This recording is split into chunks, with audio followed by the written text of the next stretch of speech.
So today we're going to be learning more about the housing allowance, and we have the most amazing person for this. Her name is Amy Artiga. She is the author of this phenomenal resource. You can see how many little markings I have on it. It's the complete guide to the clergy housing allowance. She also started the pastor's wallet, which is a phenomenal resource. I am a huge researcher, and she has by far the best financial information for pastors and missionaries, hands down. And so we are so excited that she is able to join us. So Amy, can you tell us a little bit about yourself and how you became the woman who started Pastor's Wallet and wrote this book about the housing allowance? Sure. Well, first of all, thank you so much for having me here. I'm thrilled to be able to join you and to be able to help everyone who's watching this today. And I started out in life without a lot of career aspirations. I wanted to be a mom and I was interested in ministry. So I went to Bible college and, things happened. I ended up a stay-at-home mom, wanting to do a little bit more, have some kind of a side job. And at that point, I was totally financially illiterate. My parents didn't know anything about finances. I had a single mom who was always stressed about money. And I started listening to actually Dave Ramsey's podcast and learning. And I thought, wow, this is such helpful information. More people need to know this. And during that process, I discovered there was a whole industry of people that help others with finances. So I said, I want to become a financial planner. And I had never even seen a financial plan at that point. All I knew is how important finances are and how nobody knows about them and how to handle them. And so it's a lot of stress that causes. And so in my journey to become a financial planner, I decided to start a blog. And as I was thinking, who do I want to help specifically? Like I wanted to help people in general, but who specifically should I speak to? God just really placed pastors on my heart. And like everyone else in the industry, I thought, well, how can you make money serving pastors?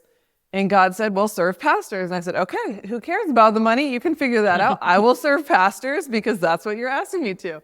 And so I started my blog back in 2016, and it's been great. Honestly, I love working with pastors. I'm a financial planner at a firm called Guide Financial Planning, and we have all kinds of clients. It's not just pastors. We have a lot of non-pastor clients. And I'll admit, don't tell any of them, but the pastors really are my favorite clients. They're just the most fun, the best to talk with. And so I'm so glad that God pointed me in the direction of pastors because I love being able to help pastors. And also there's not a lot of good information out there. And there are a lot of very unique financial issues that pastors face. Yeah, I guess we should probably talk about how we got introduced to Amy. So Amberlee and I were personal finance coaches. And like Amy, we also have a bent towards helping pastors. Not all of our clients are pastors either, but at this point, the majority of them are. And as we started working with pastors more and more, we started realizing that we did not know enough about the subject of housing allowance, which is something that came up over and over with our pastors. And so we began doing research, and everywhere we looked, it always brought us back to you. And so like you've had some of the most incredible resources available for pastors on the housing allowance, and it's made us better coaches to coach them. And so for that, we want to say thank you. Yes. But I don't know, did you want to add anything to that? Yeah, I think Amy, overall, like your resources are phenomenal. And I am just so excited for everyone who's listening to this. Like you are going to gain something today. And so many pastors, I mean, we work with a lot of them, and we have not had a single pastor fully have a good grasp of the housing allowance. Like a lot of them, they're like, I was told this by one pastor, and there's just not this level of confidence and clarity that people have. And most people are not fully maximizing and optimizing their housing allowance, which is leaving money on the table. So I'm really excited that we're going to have this conversation today. So that way, pastors and missionaries who are getting support, like you're already have a lower income level, but if you can have your money go farther by optimizing the housing allowance, that's a huge win. So Amy, if you wouldn't mind, could you explain to us the basics of the housing allowance and how that benefits pastors? Well, what the housing allowance is basically a provision in the tax code that allows ministers of the gospel, though that's any religion, to provide a home income tax free. So what that means is all of your housing expenses don't have to be subject to income tax. Now, you do have to pay Social Security and Medicare taxes on your housing expenses, but not income taxes. With that benefit, who qualifies for the housing allowance? So the IRS specifies that you have to be ordained, licensed, or commissioned, and you have to be providing ministerial services. And that's one thing with all of this is not a lot of things are incredibly clear cut and there are very clear lines, especially because when it comes to religion, the government of the US says, oh, we don't want to be involved in that and entangled. So they try to kind of keep a hands-off approach to it, but they also have to provide rules. So there's a lot of kind of gray areas in this.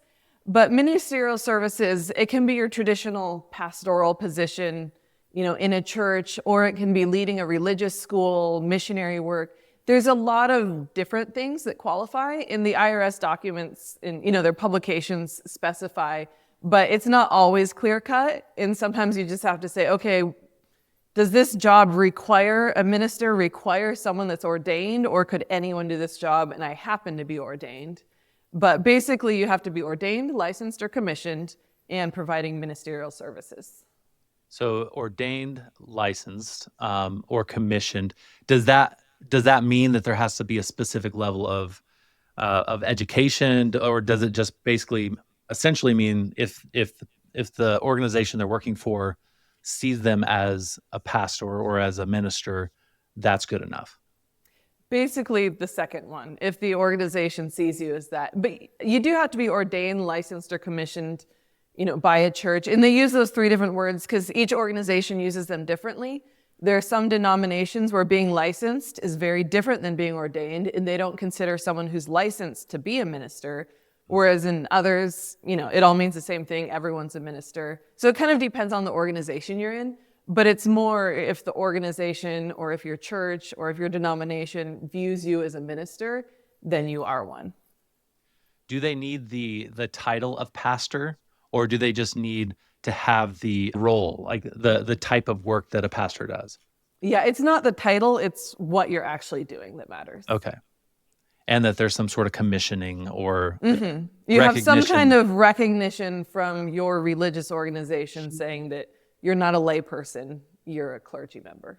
So if there's an overseas missionary, are they able to use the housing allowance? If you're, providing ministerial services and all that stuff, you are. But one thing, when it comes to Americans abroad, there are a whole lot of other tax considerations there, such as the foreign earned income credit, where often you don't have to pay any taxes here in the US anyway because of that. And so the housing allowance is kind of irrelevant. So if you are living abroad, please work with a tax preparer.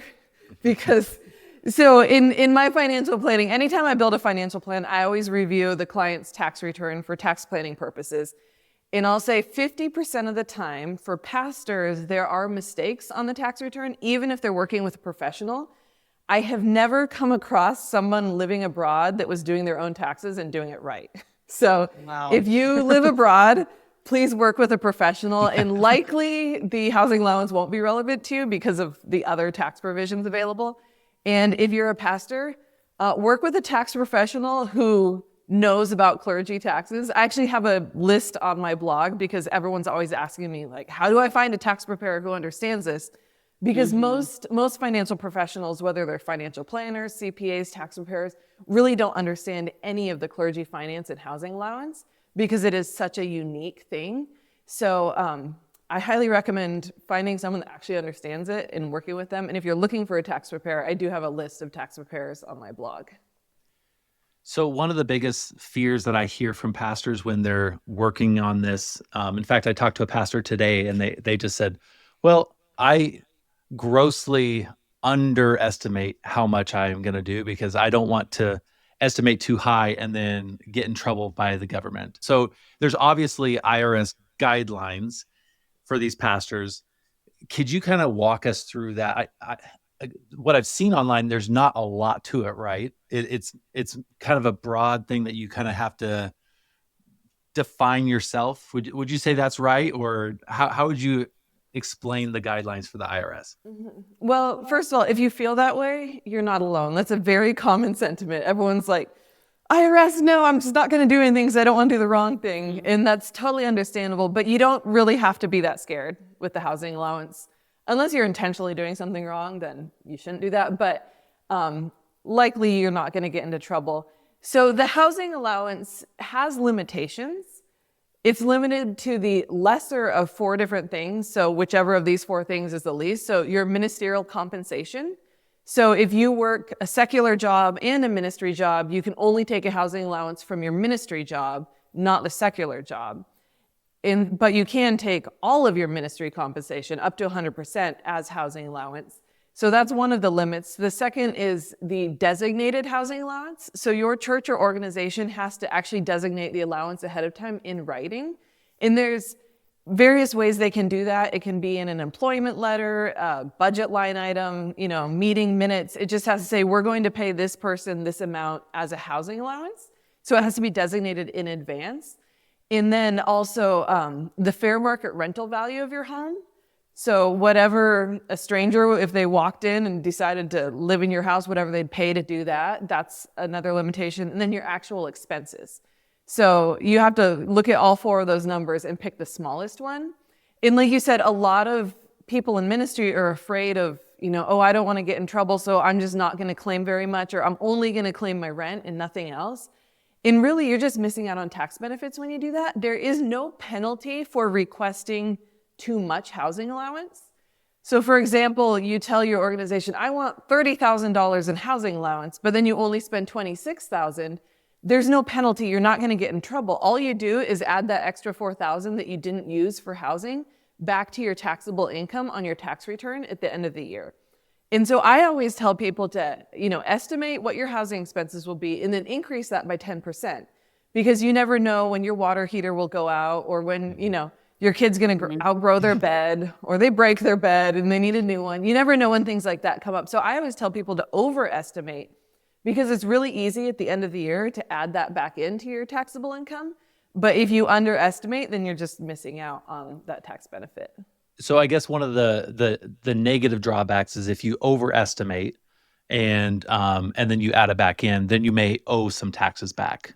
Is that kind of the only drawback of doing that?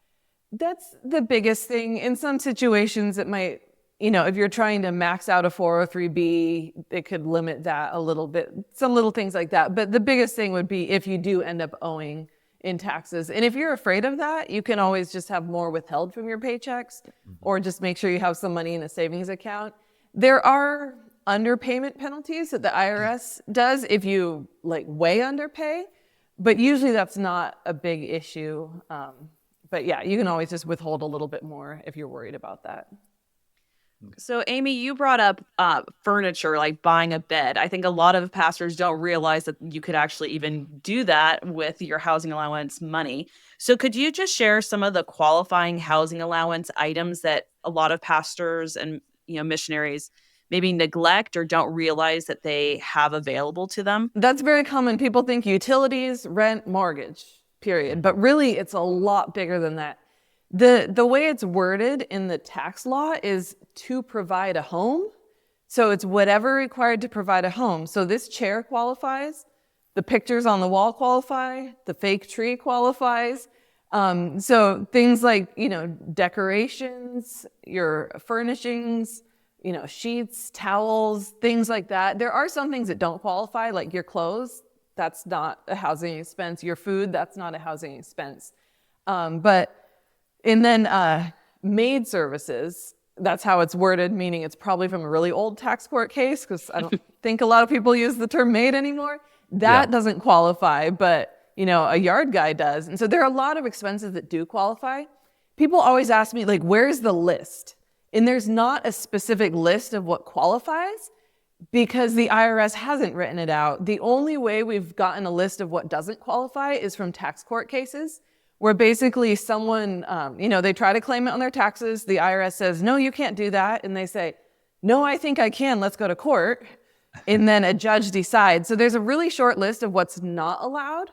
And then other than that, it's pretty open. And people are always asking me, oh, how about this or how about that? And because there's not a specific list, I've kind of developed two questions I ask myself to kind of think through, like, would this be a qualifying expense? And the first one is, would I offer this in an Airbnb rental? Let's say I'm renting out in a room in my house, through Airbnb. I would provide sheets. I would provide a bed. I would probably have pictures on the wall. I would have electricity. I wouldn't have food. I wouldn't have clothes. So that's kind of one way to look at it. Like, would I offer this in a vacation rental? The other one is, could I argue this in tax court? Because there are a lot of people who like to kind of push the limits and say, well, could I do this? It's like, well, would you be comfortable? Are you confident enough where you could go before a judge and say, no, I really do believe this, this is a qualifying expense. Mm-hmm. So those are kind of the questions I ask myself as I think through it, because there isn't, an exact list. That's super helpful. That was really good. So I've got a question. Let's say streaming services. Where would you put that in line? So that's great. So cable TV is acceptable. And with a lot of things, the tax code hasn't kept up with technology. So streaming services aren't specified anywhere. But in my mind, if cable TV is a qualifying expense, then Netflix would too. Because to me, Netflix is the same thing. One thing always comes up is like, oh, cell phone or, laptop. So a landline phone is an eligible expense, but a cell phone is not. And the reasoning is the landline phone is attached to the house. It's part of the house. It doesn't go anywhere. Whereas a cell phone goes places. It's not part of the house. And the same thing for computers. A desktop computer is actually a qualifying expense, but a laptop is not. I'm guessing as long as it's in the home. So if they buy a desktop and have it at the office, but it's not at home, then that's a work expense. But mm-hmm. at your house. Mm-hmm. Yeah, that's helpful. Yeah. So with a lot of the pastors that we work with, they're bivocational oftentimes, and that can also add a different element of like, can they fully utilize the housing allowance? And how do you work with that if a pastor is working part-time, bivocationally? Can they still use the housing allowance and get all of those benefits? That's a good question. That's something that there is also a lot of confusion on. Sometimes people think, well, I have to be working full-time in the ministry and only in the ministry to collect a housing allowance. Where really, as long as you're doing qualified ministerial services, any income you get can be housing allowance, even if it's only $100 a month. Anything you get from your ministerial services can be housing allowance. Now, nothing you get from your secular job can be housing allowance. So sometimes I'll have people say, oh, I'm in ministry, I'm pastoring this church, I also have this job, but the church can't afford to pay me. Can I take a housing allowance from my other job? No, only your ministerial services can pay you a housing allowance. So if you're bivocational, you might claim all of your ministerial income as housing allowance, and that's your housing funds, and then your other job pays for all your other living expenses. So even if you're working part-time or something like that, you can claim a housing allowance. Have you seen unique and effective ways to appropriately track this? Like what does tracking look like? And I might be getting ahead of myself if that's one of the questions here, but what does tracking look like? Because I have also heard, I don't want to go through the mess of having to save all my receipts and doing all of that and itemizing every little activity. What would you say is probably for somebody like that? What is the easiest way for them to track their expenses to make sure that they're if they get audited, heaven forbid, that they would be able to show what they need to show? Now, I have a dream of having an app where you can take pictures of things and there's a little chart that shows how your expenses compare to your housing allowance. But I am not a tech person. So if anyone watching this is, please contact me. Let's work together and make a lot of clergymen happy with this. But that doesn't exist. So the best idea I've come up with personally is to just set up an email that's unique to your housing allowance. So it'd be like Amy's housing allowance at gmail.com. And then anytime you buy something, just take a picture of the receipt and send it to that email address and only use that email for housing things. Then at the end of the year, you have all of your information in the same place. And it's all digital, so you don't have a box full of receipts or anything. So that's to me, the best thing I can think of, a lot of people will just have a spreadsheet where they track everything or a box of receipts. But it's kind of like what you can get to work for you. Some things are easy, like utilities where it's regular and you have statements. But other things like, you go to the store, you get cleaning supplies. It's like, okay, how do I track that? So you could estimate, you could say, okay, I use this cleaning supply. It costs this much. I buy it every 2 months. I probably spend about this much each year. The IRS isn't going to come after you because you claim like $200 instead of $195. The people they go after are the ones who are claiming, $100,000 a year for their lake house on top of $100,000 a year for their primary residence. So, the dollars and cents, you really don't need to stress over a lot, but you do need to have a system. And if you do get audited, they will want to see receipts or some kind of proof. Okay. Some kind of proof. What would be another type of proof? Would just the line item that I went to Target on this day, would that be enough? Or does there need to be more of an itemized kind of picture of a receipt? So probably they would like to see the picture of the receipt. Because if you went to Target, you could have been buying, chocolate or a gift for Amberlee. It could have been just saying Target. But if it's like Northwest Natural, that's the gas company here. If it says that, then it's like, okay, that's the gas for your house. But something like Target, where it could be a lot of different things, you would probably want to have more itemized. I love that idea of setting up a separate email account and getting it organized like that. That's great. I also was thinking if you use Amazon and it saves all your orders, would that also be something that would be helpful for people to just use something like that to just be able to pull it up if they need to? You could. And I actually just had the thought as you were saying that, even setting up 2 different Amazon accounts and using one for all housing expenses and one for everything else. Like you probably need 2 email addresses or whatever. Like that's something you can do. And then all the housing is already separated out. Yeah. But I guess if you had it all together, the only time you would need to go and download them all would be if you were audited. And at that Correct. point, you could kind of go through and separate them out. It would be a pain, I'm sure. But at least they would all be, that you can go out and you can get that. Yeah, especially since they have the subscribe and save. Like a lot of that's for like housing allowance items. Same with Costco. Costco, you can log into Costco.com and you can go back and you can look at all your receipts. And so if you just say, I'm just going to buy all my housing stuff at Costco and Amazon that just save the receipts for me, then that might be the easiest, most simplest way. So if a pastor, let's say, moves mid-year or has some like unexpected, like maybe their roof, like some big issue and they've got to replace it, what do they do if their housing situation changes or something big changes in their financial life? That's a good question. So the IRS doesn't place any restrictions on when the housing allowance can be designated or when it can be changed, but some organizations do. I was actually doing a webinar for a large church and I was saying, you can change it at any time. And they're like, well, actually, we don't let people do that here. But so basically the IRS, as far as they're concerned, if you need to change it in April, go ahead. And if you need to change it again in August, go ahead. But some organizations will tell you no. So if it's a big organization with really strict policies, then just kind of go with it. If it's a small organization, take the people in charge some brownies and say, please let me change my housing allowance. But if it is something like you suddenly need a new roof, you do need to have the housing allowance designated before you get the roof replaced because you can't go back and cover past expenses. So you would have to say, I need a new roof, go in, change your housing allowance, and then get the roof done. Let's say it is in April that you go in and you change. Let's say the AC goes out, you got to get another $8,000 worth of expenses to replace that. Would you then take the sheet that most of the churches provide for you to fill out? Would you take that and put a new number in there based on the months before that you've already done, plus that 8,000 divided by the remaining months and that one number, put it in? Or is that how do you do that in order to make sure that it's appropriately counted?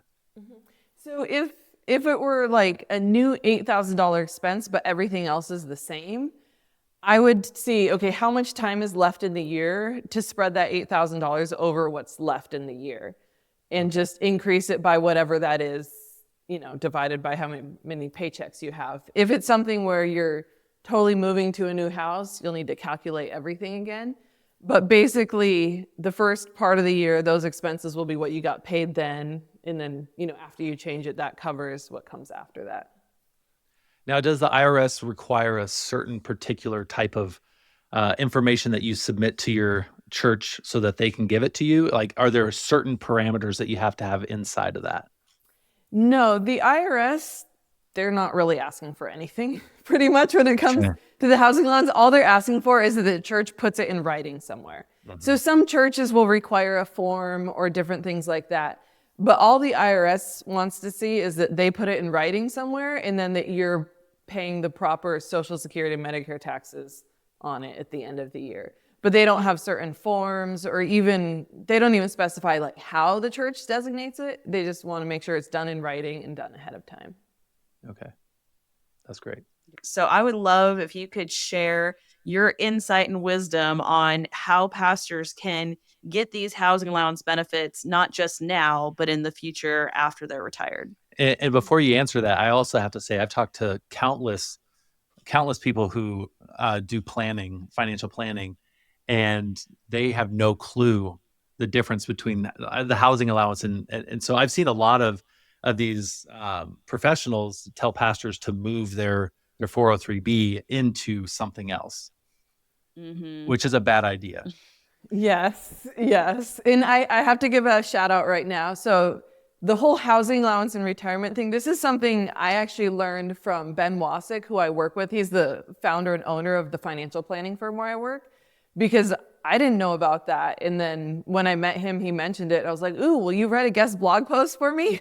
And now we've been working together for 6 years, and it's great. But yeah, a lot of people don't know about it. And what it is if you contribute to a church retirement plan, then you can take money out of that church retirement plan in retirement and count it as housing allowance. Now, it has to be a church retirement plan. It can't just be your Roth IRA that you're saving into, and it can't be, Social Security. It has to be an actual church retirement plan. And a lot of people say, oh, well, my church is small, we can't do that. No, even small churches can do that. I can provide references, I can give them to you guys. I don't set up church retirement plans, but I do know some people who do. I have a friend who took over a church. He's the senior pastor. His wife works part-time, and they have a part-time youth pastor. They even set up a 403b, and it's not, too expensive. So the first thing, it has to be a church retirement plan, which is usually a 403b-9. And then the money has to stay there, because what happens is when you start getting gray hair, you get into your 60s, all of a sudden financial planners start coming out of the woodwork, and all of a sudden they all want to be your friend. And they're like, hey, you look like you're going to retire soon. Come work with me, move your money to an IRA, I'll manage it for you, or let me sell you this annuity. And honestly, for a lot of people, when they retire, moving their money to an IRA is a good idea. But if you're in ministry, that's not a good idea, because once you move your money out of the 403b, you can't claim a housing allowance anymore. So you really want to leave it in the 403b. And I've even gotten emails from people that say, hey, I moved my money to an IRA last year because I retired, and now I just read this article on your blog, what do I do? It's like, well, you could get a job at a church that has a 403b and move the money back. Or if you're just going to stay retired, you just missed out on that tax benefit. So in that situation, if they did go back to a ministry job, that money could be moved back into a 403b, and then they could access that. Is that correct? So it depends on the specific 403b plan, but most of them allow money to be rolled in. So like something from an old job, most of them will allow you to move money into it from a different account, but that is specific to the plan. And you can do that and claim a housing allowance. Now, the housing allowance is supposed to come from your ministerial compensation. So I was actually just answering this question earlier today. They said, well, what if you work like as a plumber and you have a 401k, and then you get a job as a pastor and you move that 401k money into your 403b, can you claim a housing allowance? And the answer is you're not supposed to, because you're only supposed to claim a housing allowance from your ministerial compensation. So really, you're getting the tax benefits with your 403b contributions when you put the money in initially, and then you also get the benefits when you take it out. One of the things that, that kind of I guess it's a nuanced question, is if a pastor is putting all of their money into a 403b plan and they have expenses that are outside of housing allowance and retirement, like where is that point of how much they should be contributing into their 403b plan versus contributing into something else like a Roth IRA that they could use for medical expenses and other things that are not like food and clothing and other expenses in retirement? That's a really good question. And I want to start by just reviewing the tax benefits of the 403b. So a traditional 403b functions like a traditional 401k or a traditional IRA where you can put money in without paying any taxes on the money. And then it grows for however long it's in there. And then when you pull it out, you pay taxes on it. And that applies to any pre-tax retirement account. And the difference with the housing allowance is when you pull it out in retirement, if it's housing expenses, you don't pay any taxes. Now, if you pull out some money for, a cruise and some money for your rent, then part of it is taxable, part of it's not. But there is also another huge tax benefit to contributing to a 403b.